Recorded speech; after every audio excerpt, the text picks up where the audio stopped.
तो welcome guys. आज जो वीडियो रेकमेंड हुआ है मुझे वो है Pawan Kalyan versus Vijay, the battle for Hindutva south India में। तो पवन कल्याण जो है वो थोड़ा पहले से हैं राजनीति में, और जो विजय थारापति है वो अभी आए हैं। उन्होंने मूवीज इंडस्ट्री से संन्यास ले लिया है। जो देखते हैं। बाकी जो पवन कल्याण है वो राइट विंग है, और जो विजय थारापति है वो आई थिंक लेफ्ट विंग है। जो राइट भी चलेगी, पर अपना रिएक्शन जो है वो कंटिन्यू रखते हैं, ठीक है। आज हम बात कर रहे हैं साउथ इंडिया की, जहां पर एक काफी भीषण युद्ध होने वाला है।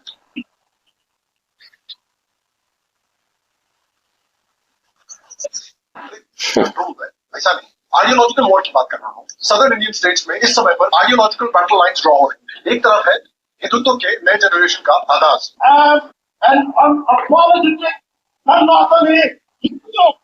Okay, yes. और दूसरी तरफ है द्रविडियन आइडियोलॉजी के नया जनरेशन।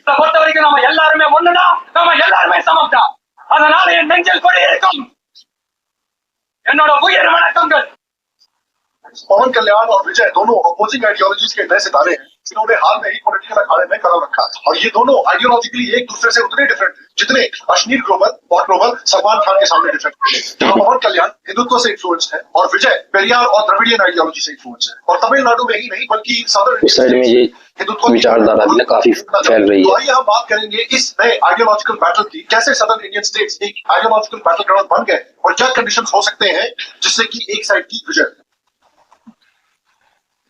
श्याम शर्मा शो आपका बहुत बहुत स्वागत है। मैं हूं सेक्युलरिज्म का सीईओ श्याम शर्मा, और आप सबको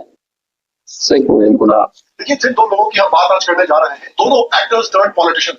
और ये ट्रेंड एक्चुअली काफी इंटरेस्टिंग है, क्योंकि ये ट्रेंड काफी पुराना है सदर्न इंडियन स्टेट्स। इनफैक्ट आजादी के पहले भी जैसे के.आर. रामास्वामी थे, जो 40s के दशक में काफी जाने माने एक्टर थे, उन्होंने द्रविडियन पार्टीज के लिए, द्रविडियन आइडियोलॉजी के लिए काफी प्रचार किया, जिससे वो 1960 में लेजिस्लेटिव काउंसिल के मेंबर भी चुने गए थे। अब देखिए, नॉर्थ में भी कुछ एक्टर्स हैं जो काफी सक्सेसफुल रहे हैं पॉलिटिक्स में, लेकिन इस वीडियो में हम सदर्न स्टेट्स के एक्टर्स की जनरली बात करें। फॉर एग्जाम्पल, एक काफी बड़ा एग्जाम्पल है एमजी रामचंद्रन का, जिन्हें एमजीआर भी कहा जाता है। एमजीआर ने ही 1972 में डीएमके से अलग होकर अपनी खुद की पार्टी एआईएडीएमके बनाई थी, जो आज तमिलनाडु की काफी प्रोमिनेंट पॉलिटिकल पार्टी है। एमजीआर अपनी स्ट्रगल की वजह से 1977 में 2 कंसेक्यूटिव टर्म्स के लिए तमिलनाडु के चीफ मिनिस्टर भी रहे। इन्हीं के फुटस्टेप्स पर जयललिता ने भी फॉलो किया था, और वो भी फिल्म इंडस्ट्री से पॉलिटिक्स में आई थी और तमिलनाडु की चीफ मिनिस्टर बनी थी। आंध्र प्रदेश में भी ट्रेंड रहा है। 1982 में सुपरस्टार एनटी रामाराव, जिन्हें एनटीआर भी कहा जाता था, उन्होंने पॉलिटिक्स में एंट्री ली और अपनी तेलुगु देशम पार्टी बनाई। वो भी आंध्र प्रदेश के 3 बार चीफ मिनिस्टर बनकर रहे थे। इसी तरह कमल हासन ने भी 2018 में मक्कल निधि मय्यम नाम की एक पॉलिटिकल पार्टी लॉन्च की, लेकिन अभी तक उसका कुछ खास इंपैक्ट पॉलिटिकली हमें देखने को नहीं मिला है। कुछ ऐसे एक्टर्स भी थे जिन्हें इनिशियली काफी सक्सेस मिली थी, लेकिन वो अपनी सक्सेस को सस्टेन नहीं कर पाए। जैसे कि तेलुगु सिनेमा के एक बड़े नाम चिरंजीवी, जिन्होंने 2008 में प्रजा राज्यम पार्टी बनाई थी, और 2009 के इलेक्शन में एक्चुअली उनकी पार्टी ने 18 सीटें जीती, लेकिन अल्टीमेटली उनका पॉलिटिकल करियर फिजल आउट करने लग गया, और फिर 2012 में उन्होंने कांग्रेस के साथ अपनी पार्टी को मर्ज कर दिया। और देखिए, जिस आइडियोलॉजिकल बैटल की हम बात कर रहे हैं, उसकी बात करने के पहले मैं आपको कुछ ऐसी चीज बताना चाहता हूँ जिससे ये बात और भी सरप्राइजिंग हो जाएगी कि सदर्न स्टेट्स क्यों इस समय पर ये आइडियोलॉजिकल बैटल ग्राउंड बने। क्योंकि अगर आप साउथ इंडिया को देखें, साउथ इंडिया और हिंदुत्व का हमेशा एक स्ट्रॉन्ग गढ़ रहा है। जब नॉर्थ इंडिया में इस्लामिक इन्वेजन जूझ रहा था, तब साउथ इंडिया ही था, सदर्न स्टेट्स ही थे जो हमारी संस्कृति और धर्म को प्रिजर्व करके रखना है।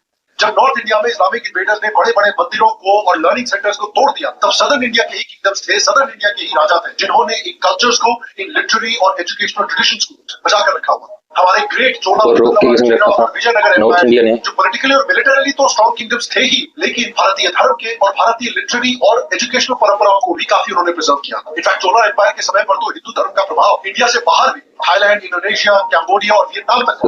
इसके अलावा कई राजा महाराजाओं ने इस्लामिक इन्वेडर्स का भी काफी स्ट्रॉन्ग रेजिस्टेंस दिया था। इनफैक्ट विजयनगर एम्पायर ने बहमनी सल्तनत और पावरफुल डेक्कन सल्तनत जैसे पावर्स को काफी सालों तक रेजिस्ट किया। इन बड़े बड़े एम्पायर्स ने पूरे साउथ में काफी भव्य मंदिर बनाए थे, जो आज भी थैंकफुली खड़े हैं, जिनको हम जाकर विजिट कर सकते हैं। इनफैक्ट ऑथर संदीप बालकृष्ण ने तो यहाँ तक कहा था कि विजयनगर एम्पायर ने दुनिया को one of the first examples दिया था हिंदू यूनिटी के पावर का। If the story of the Vijayanagar Empire can be told in just one sentence, it is this: what began as a spirited Hindu resistance against alien Islamic invasions, it gave birth to a grand civilization that showed the entire world what true Hindu unity could really accomplish. Krishnadeva Raya और Devaraya II जैसे rulers थे, जिन्होंने कई बड़े बड़े मंदिर बनवाए थे, जैसे कि विरूपक्ष मंदिर, तिरुपति का वेंकटेश्वर मंदिर, और सिर्फ राजा महाराजा ही नहीं, सदर्न स्टेट्स के सेंट्स जैसे कि रामानुजन, बसावन, आदि शंकराचार्य और अलवर संत जो है, उन्होंने हिंदुइज्म को न सिर्फ प्रिजर्व किया बल्कि इवॉल्व किया और वापस पूरे देश में स्ट्रॉन्ग करने का काम किया। और इसीलिए ये बात और भी बुद्ध धर्म के प्रचार पुनः कंट्रोल में लाया। आज सदर्न स्टेट्स में इस तरह का एक बैटल ग्राउंड बना हुआ है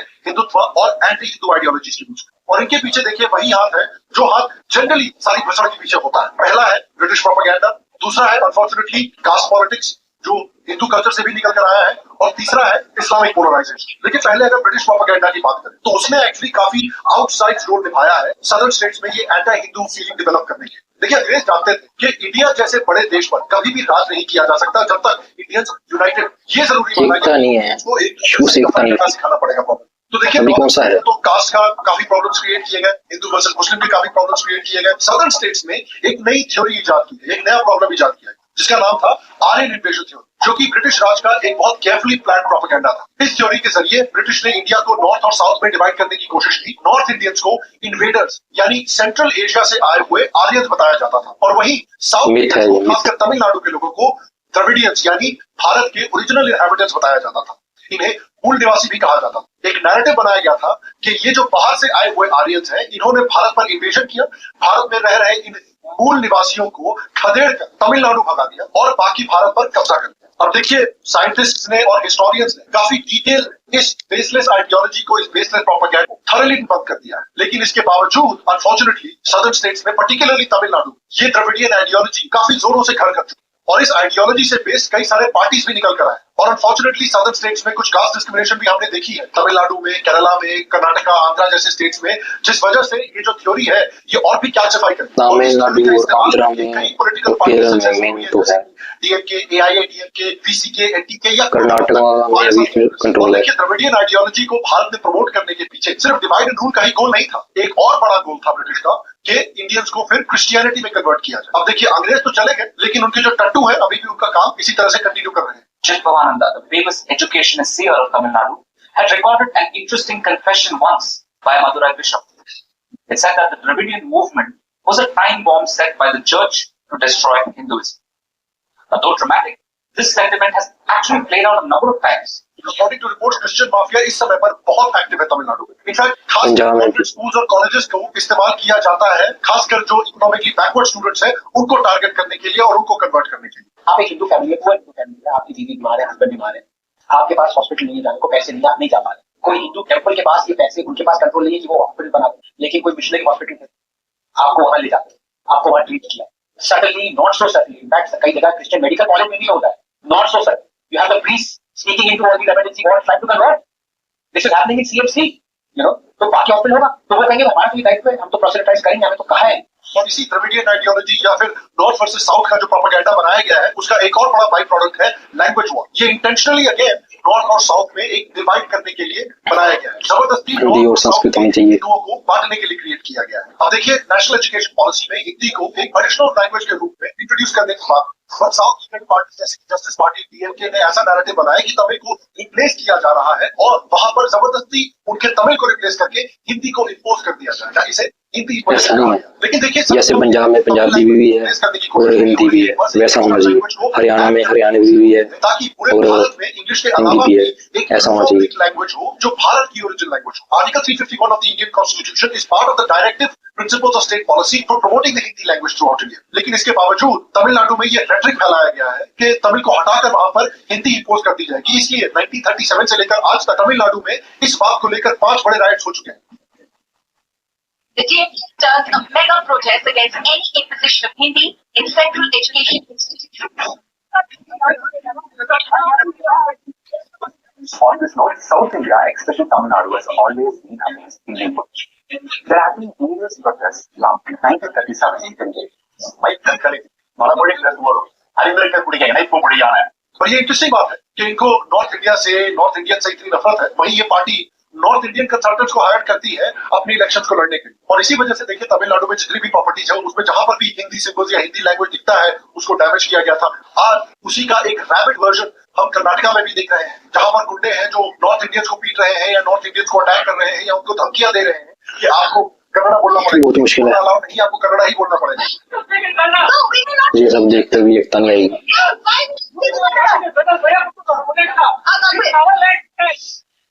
अब देखिए, मेरा पर्सनल मानना है कि आप कहीं भी जाकर सेटल होते हैं तो वहां का लैंग्वेज आपको सीखना चाहिए। आप अगर अमेरिका में जाकर सेटल हो रहे हैं तो आपको इंग्लिश आनी चाहिए। आप अगर पोलैंड में जाकर सेटल हो रहे हैं तो आपको पोलिश आनी चाहिए। अगर आप फ्रांस में जाकर सेटल हो रहे हैं तो आपको फ्रेंच सीखनी चाहिए। उसी तरह से मैं मानता हूं कि अगर आप तमिलनाडु या कर्नाटका में सेटल हो रहे हैं तो आपको वहां की लोकल लैंग्वेज सीखनी चाहिए। I think it is just the right thing to do. लेकिन आपको आने वाले लोगों को एनकरेज करना चाहिए, उनको इंसेंटिव्स देने चाहिए कि आप अगर लोकल लैंग्वेजेस को सीखेंगे तो आपको हमारी गवर्नमेंट से कुछ इंसेंटिव्स मिल सकते हैं, कि आपको जॉब्स में प्रेफरेंस मिल सकती है, या आपको कुछ स्टाइपेंड्स मिल सकते हैं, कि आपने यहाँ पर आके एक एफर्ट दिखाया है हमारे कल्चर में लीन होने का और हमारे लैंग्वेज को सीखने का, और इसके लिए हमारी गवर्नमेंट, हमारी सोसाइटी आपको रिवॉर्ड करना चाहिए। तो लोगों को इंसेंटिव्स प्रोवाइड करने चाहिए। लोगों को आप अगर धमकियां दीजिए, लोगों को आप अगर पीटिएगा, मारिएगा, तो इससे सिर्फ दुश्मनी पैदा होगी, इससे कल्चरल एक्सचेंज नहीं पैदा होगा। तो आप जब इस बैटल ग्राउंड को समझ गए हैं तो अब इस बैटल ग्राउंड में उतरे दो नए बड़े प्लेयर्स को देखते हैं। पहले प्लेयर है पवन कल्याण। पवन कल्याण आंध्र प्रदेश की इन्फ्लुएंशियल कापू कम्युनिटी से आते हैं, जो आंध्र प्रदेश की 20% पॉपुलेशन होल्ड करती है। पवन कल्याण हमेशा से काफी हार्डकोर हिंदू रहे हैं। पॉलिटिक्स में आने से पहले भी वो कोशिश करते थे कि अपनी मूवीज में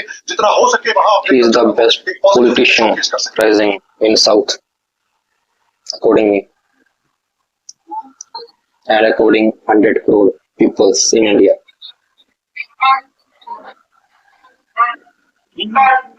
కృష్ణుని కాబట్టి మాయం చేశారు।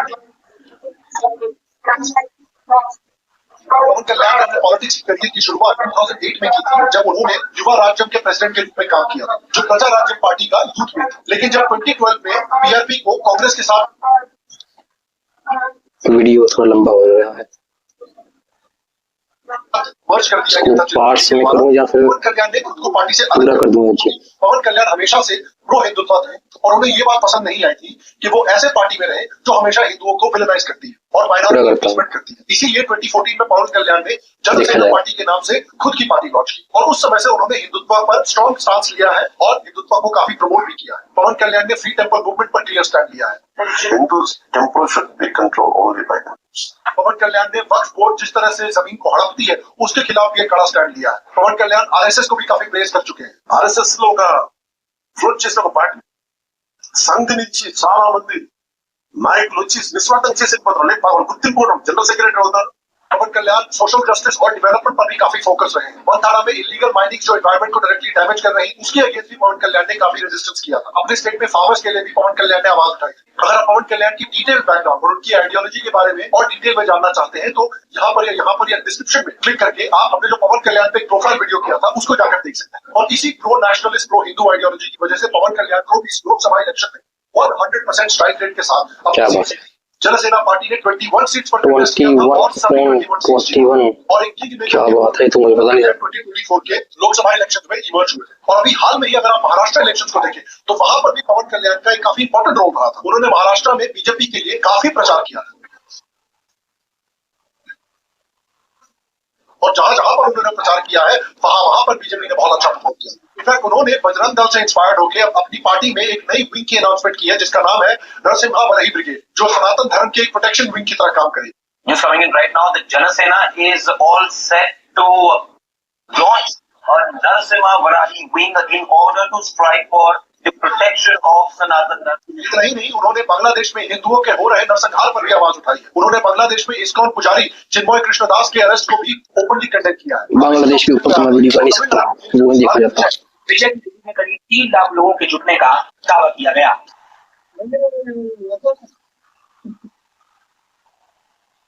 एज अ एक्ट्रेस को देखने आए हैं, For some reason इनके फैंस बाकी इलेक्शन में पता चलेगा 2026 के आई थिंक। इसके जवाब में ये भी पवन कल्याण की तरह सदर्न स्टेट्स के एक फ्यूचर लीडर की तरह उभरना चाहते हैं, लेकिन इनकी आइडियोलॉजी बिल्कुल ऑपोजिट। लेकिन मेन बात यह है कि ये पवन कल्याण के बिल्कुल ऑपोजिट है आइडियोलॉजिकली, यानी कांग्रेस स्टाइल सेक्युलरिज्म में विश्वास रखते हैं। दरगाह में माथा टेकते हैं, इफ्तार पार्टी ऑर्गेनाइज करते हैं, लोगों को रमजान पर विश करते हैं, लेकिन हिंदू त्योहार पर जनरली चुप रहते हैं। Ladies and gentlemen, let me add that it's Vijay Joseph. That's his middle name, supposed to be Christian. Now the thing is, if he's saying happy Eid and Ramzan wishes everything, maybe he's doing it because they're in a minority. But tell me something, Vinod Selvam, why would he not Christian बंदा whose सभी को नहीं कर every single सकता, vote is going to see that और his एक party will Hindu और Sikh history के ये काफी बड़े सभी को इनफैक्ट एक बराबर समय देखता पे है। शाहरुख खान के बाद इंडिया के हाईएस्ट पेड एक्टर थे। विजय की फिल्में जब तमिलनाडु में रिलीज होती है तो तमिलनाडु में एक फेस्टिवल जैसा माहौल आ जाता है। इनके फैंस इनकी मूवी की रिलीज पर इतना एक्साइटमेंट में आ जाता है कि सिनेमा हॉल ही तोड़ देते हैं। विजय हमेशा से द्रविडियन आइडियोलॉजी और पेरियार से काफी इन्फ्लुएंस रहे हैं। इसी कारण उन्होंने 2011 में एआईएडीएमके को भी सपोर्ट दिया था। उनकी आइडियोलॉजी भी बहुत एंटी हिंदी इंपोजिशन है। उन्होंने खुद एक मूवी भी निकाली थी जिसमें उन्होंने खुलकर हिंदी इंपोजिशन के खिलाफ आवाज उठाई। विजय ने सिटीजनशिप अमेंडमेंट एक्ट के खिलाफ भी आवाज उठाई थी। उन्होंने तो यहाँ तक कह दिया था कि तमिलनाडु में कभी भी वो सीएए लागू नहीं होने देंगे। अमित भाई, यूनिफॉर्म सिविल कोड पास करने के पहले जरा फोन कर लेना बाबू जी। फादर की किंगडम थोड़ी ना किसी विजय तमिल न्यू ईयर जैसे कल्चरल फेस्टिवल पर जनरली बिल्कुल चुप रहते हैं, जिससे साफ पता चलती है उनकी द्रविडियन माइंडसेट। क्योंकि द्रविडियन आइडियोलॉजी के मुताबिक तमिल न्यू ईयर चिथिराई यानी 14 अप्रैल में नहीं बल्कि पोंगल पर मनाया जाता है। लेकिन इन सारे कंट्रोवर्सीज के बावजूद उनकी स्टार्टअप पर बिल्कुल भी इफेक्ट नहीं आया है और अपने इसी स्टार्टअप के भरोसे अब विजय ने पॉलिटिक्स में एंट्री ली है। उन्होंने 2 फरवरी 2024 को अपनी political party Tamilaga Vettri Kazhagam launch की थी, जिनकी पहली ओपनिंग रैली में ही 10 लाख से ज्यादा लोग आ गए थे। इस महासभा में आई भीड़ को देखकर लोगों ने दावा किया 2 से 3 लाख में थे। 10 लाख से ज्यादा लोग पहुंचे। मीडिया रिपोर्ट्स कई ऐसे दावे कर रही थी। और अब उनकी पार्टी 2026 तमिलनाडु असेंबली इलेक्शंस में कंटेस्ट करने वाली है। उन्होंने डीएमके को अपना पॉलिटिकल राइवल और बीजेपी को अपना आइडियोलॉजिकल राइवल कहा है। उन्होंने विजयपुरम में कहा, तमिलनाडु में बदलाव की जरूरत है। भाजपा टीवीके की वैचारिक प्रतिद्वंदी है, जबकि डीएमके राजनीतिक विरोधी। विजय पेरियार जैसे द्रविडियन लीडर से काफी इंस्पायर्ड है और उन्होंने द्रविडियन प्रिंसिपल्स को फॉलो करने का भी प्रॉमिस किया है। इसका रिजल्ट आपको इनके स्पीचेस में भी दिख सकता है। वो कहते हैं कि उनकी सरकार बनते ही वो गवर्नर जैसी अनकॉन्स्टिट्यूशनल पोस्ट को हटा दें। तो अब यहाँ पर ऐसा तो ना होना चाहिए। के बीच की जंग। अब देखिए, बहुत इंटरेस्टिंग बात यह है कि फिर तो ये तो पवन स्टेट कल्याण और विजय थलपति की राष्ट्र के अंदर ही नहीं आएगा। राज्यपाल तो है जो कि देश को यूनाइट रखता है, जोड़ के रखता है। हाल में ही तेलुगु इंडस्ट्री जो है और Kannada industry to an extent दिमाग से पैदल आइएगा काफी बड़ा एक्टर। पुश किया है बॉलीवुड के मार्केट शेयर को कैप्चर करने का, यानी नॉर्थ की ऑडियंस को। इसकी मूवीज नहीं देखनी अभी। वो अब अपने आप को लैंग्वेज से कंस्ट्रेन नहीं करना चाहते। वो चाहते हैं कि उनकी फिल्में बेसिकली अब पूरा भारत देखे। They want to become the new Bollywood और इसीलिए वो ऐसी मूवीज भी निकाल रहे हैं जो प्रो नेशनलिस्ट हो, प्रो इंडिया, जैसे अल्लू अर्जुन की फिल्में हो, जितेंद्र रेड्डी की फिल्म हो, आरआरआर याद कीजिए, बाहुबली याद कीजिए। उसके अलावा कन्नड़ा की कांतारा मूवी जो आई थी, जो इतनी पॉपुलर हुई थी। अब तो अल्लू अर्जुन जैसे बड़े बड़े तेलुगु एक्टर्स हैं जो पटना जाते हैं अपनी फिल्मों को प्रमोट करने के लिए। बताइए। बिहार के पावन धरती को मेरा शत शत प्रणाम। पुष्पा का ये भी तो है। नहीं, बेस्ट लेकिन आज पहली बार आपका प्यार के लिए झुकेगा। Thank you partner. उसी तरफ आप तमिल फिल्म इंडस्ट्री को देखिए जो अभी भी उस लैंग्वेज शॉविनिज्म में इन्वॉल्व है, जिसमें कई फिल्में ऐसी हैं जो द्रविडियन आइडियोलॉजी को प्रमोट करती है या एंटी हिंदू मैसेजेस देती है, जैसे मुकुट्टी अम्मन, जैसे आइंदा विथान का डायलॉग जिसमें मुर्गन और जीसस को कंपेयर किया गया है। हाल में ही बड़े एक्टर सूरज की फिल्म निकल कर आई थी जिसमें काफी एंटी हिंदू डायलॉग्स यूज किए गए थे। तो अब इस बैटल ग्राउंड को अगर देखें तो 2 बड़े कोलिशन के बीच में इस समय पर सदर्न स्टेट्स में जंग हो रही है। एक है एंटी हिंदू कोलिशन जिसमें ऑब्वियसली ये विजय है, डीएमके है, कर्नाटका के सतीश जरखोली जैसे लीडर्स हैं जिन्होंने हिंदू को डर्टी वर्ड कहा था। एएन शमशीर है केरला के, जो केरला असेंबली के स्पीकर हैं जिन्होंने हिंदू गॉड गणेश के खिलाफ आवाज उठाई थी। उदयनिधि स्टालिन है जो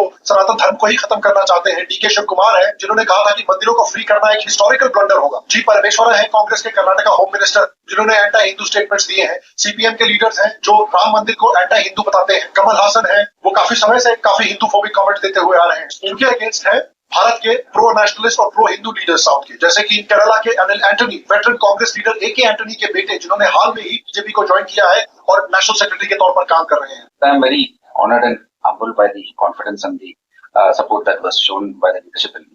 I want to thank Honorable Prime Minister Modi. Tamil Nadu के अन्नामलाई, एक फॉर्मर आईपीएस ऑफिसर जो अपनी फियरलेस इमेज के लिए सिंघम के नाम से भी जाने जाते हैं और इस समय पर बीजेपी के तमिलनाडु के प्रेसिडेंट भी हैं। उनके बारे में मैं सुना है पहले भी ना, बहुत बार। के मेंबर है और काफी हार्डकोर हिंदू है। तमिलनाडु गवर्नर आरएन रवि, सुरेश गोपी जिन्होंने केरला में बीजेपी को पहली लोकसभा सीट दिलाई थी, कुम्मनम राजशेखरम बीजेपी के किसने फॉर्मर स्टेट बेस्ट परफॉर्म किया था पहली बार। फ्रीडम के लिए कैंपेन चलाने वाले पॉलिटिशियन। तो देखिए इस समय पर जो सदर्न स्टेट्स है वहां पर एक बहुत ही इंटरेस्टिंग आइडियोलॉजिकल और पॉलिटिकल बैटल चल रहा है। एक समय पर सदर्न स्टेट्स जहां पर इसके बाद ईस्ट इंडिया में चलेगा। अस्तित्व ही यही है। हिंदू पॉलिटिक्स वहां काम ही नहीं कर सकते। वहां पर कर्नाटका में, आंध्रा में, तेलंगाना में and to an extent Kerala और तमिलनाडु में भी हिंदुत्व ने एंट्री मारी। हिंदुत्व सक्सेसफुल साबित हुआ है। बीजेपी ने ऑलरेडी कई बार कर्नाटका में गवर्नमेंट बना रखी। बीजेपी के कोalition पार्टनर इस समय पर आंध्र प्रदेश में रूल कर रहे हैं। तो इस समय पे जो ओल्ड स्टाइल पॉलिटिक्स है सदर्न स्टेट्स का वर्सेस जो न्यू स्टाइल पॉलिटिक्स है पवन कल्याण जैसे लीडर्स का, उसके बीच में भिड़ंत हो रही है। ओल्ड स्टाइल पॉलिटिक्स है जो हिंदू वोट को डिवाइड करके रखना चाहता है, क्योंकि वो चाहता है कि जब तक हिंदू वोट डिवाइडेड रहेगा तब तक इनको कास्ट के बेसिस पर एक्सप्लॉइट किया जा सकता है। डोमिनेंट कास्ट जो है वो अपने लिए वोट ले सकते हैं और जो उनकी द्रविडियन आइडियोलॉजी है, माइनॉरिटी अपीसमेंट आइडियोलॉजी है, वो काम कर सकती है। तो बेसिकली हिंदुओं के बेनिफिट के लिए कुछ भी नहीं हो सकता। दूसरी तरफ एक आइडियोलॉजी है जो हिंदुओं को कास्ट, रीजन और लैंग्वेज के बेसिस से उठकर अपने आप को सिर्फ हिंदुइज्म से रिलेट करने को कह रहे हैं, अपने सिविलाइजेशन से रिलेट करने को कह रहे हैं और एकजुट होने को कह रहे हैं। जो नारा योगी आदित्यनाथ ने दिया है, बटेंगे तो कटेंगे, जो नारा मोदी गवर्नमेंट ने दिया है, एक है तो सेफ है, इसी नारे को पवन कल्याण और अन्नामलाई जैसे लीडर्स लेकर अब सदर्न इंडिया में धावा बोल रहे हैं। अब इस बात को सदर्न इंडियन स्टेट्स में कम्युनिकेट किया जा रहा है कि अब समय है भारत को ग्रेटनेस की तरफ ले जाना है, और अगर भारत को ग्रेटनेस की तरफ ले जाना है, हिंदुओं को अपने राइट्स को बचाना है, अपने सिविलाइजेशन कल्चरल गोल्स को खुद के देश में ये हाल होगा तो बाहर उम्मीद क्या की जा सकती है? एकजुट जैसे बांग्लादेश में भारत कुछ भी अचीव कर सकता है, लेकिन बटेंगे तो कटेंगे। और मैं आपसे पूछना चाहता हूँ, आपको क्या लगता है कि इस आइडियोलॉजिकल बैटल में कौन जीतेगा? क्या आपको लगता है कि हिंदुत्व कभी भी धर्म जीतेगा, सत्य जीतेगा, चाहे देर के बाद जीते, बहुत देर के बाद जीते। तो पर हाँ, क्या कंडीशंस मीट होने पड़ेंगे इन स्टेट्स में सक्सेसफुल होने के लिए हिंदुत्व आइडियोलॉजी को और हिंदुत्व पॉलिटिक्स में? अगर बहुत मेहनत करनी आप पड़ेगी। स्टेट से हैं तो प्लीज जरूर नीचे कमेंट करके मुझे बहुत बताएं मेहनत करनी आपके पड़ेगी, रूरल लेवल पे ना क्या चीजें हैं, क्या बहुत ज्यादा मेहनत करनी पड़ेगी। बाकी मैंने अभी हाल में ही एक पेट्रन्स के लिए ही एपिसोड डाला बहुत है, सारी छोटी-छोटी पार्टियों के साथ में गठबंधन करना पड़ेगा। काफी डिटेल में एनालाइज किया है। अगर आप उस पर एक्सेस चाहते हैं तो नीचे डिस्क्रिप्शन में क्लिक करके उस पेट्रियन जल्दबाजी नहीं की जा सकती। मैं पिन कमेंट में भी डाल दूंगा और अपने कम्युनिटी पेज पर भी डाल दूंगा, जिसको आप एक्सेस कर सकते हैं। तो हमारे पेट्रियन को जरूर वीडियो ज्वाइन हो करें गया और हमारे यूट्यूब तो आपको वीडियो कैसा लगा ये कमेंट सेक्शन में जरूर बताना। पहले मैं सोचा था कि हाफ पार्ट करता हूँ उसके बाद दूसरा कर लूंगा, पर फिर वीडियो देखकर इतना मजा आने लगा तो मैं सोचा आज ही कर दूं पूरा पार्ट। ठीक है, बाकी वीडियो के बारे में बताना कमेंट सेक्शन में आप की क्या राय है। मैंने तो साथ में ना मैं देता रहा जो मेरे विचार थे, ठीक है, वो आपने सुने होंगे। बस मेरे वही विचार है, एक वीडियो को देखकर ना आपका दिल का कहता है ना वही असली रिएक्शन होती है, तो वो मैं ना साथ में देता रहा। ठीक है, तो बाकी जो सत्य है, जो सत्य के मार्ग पे है ना वही जीतेगा, क्योंकि ना एक है ए और एक है बी। ए हिंदू को मान लो और बी क्रिश्चियन को मान लो। जो कि हम बी होते हैं, सी होते हैं, उनके अंडर ना मत की कभी भी ना बहुत सारे सेफ नहीं रह सकते। जो ए है उसके अंडर बेशक सभी सेफ रह सकते हैं, ऐसा है, ऐसी हजारों एग्जाम्पल हैं। जबकि बी के अंडर जो सेफ है उसकी कोई एग्जाम्पल नहीं है अभी तक। बाकी आपके क्या विचार हैं ये बताना कमेंट सेक्शन में। पाकिस्तानी रिएक्शन के ऊपर तो बहुत मजे से देखते हो, मजे से देखने के लिए आते हो। इंडियन रिएक्शन के ऊपर भी बताना, ठीक है, कमेंट करना। मिलते हैं अगले वीडियो में। जय हिंद।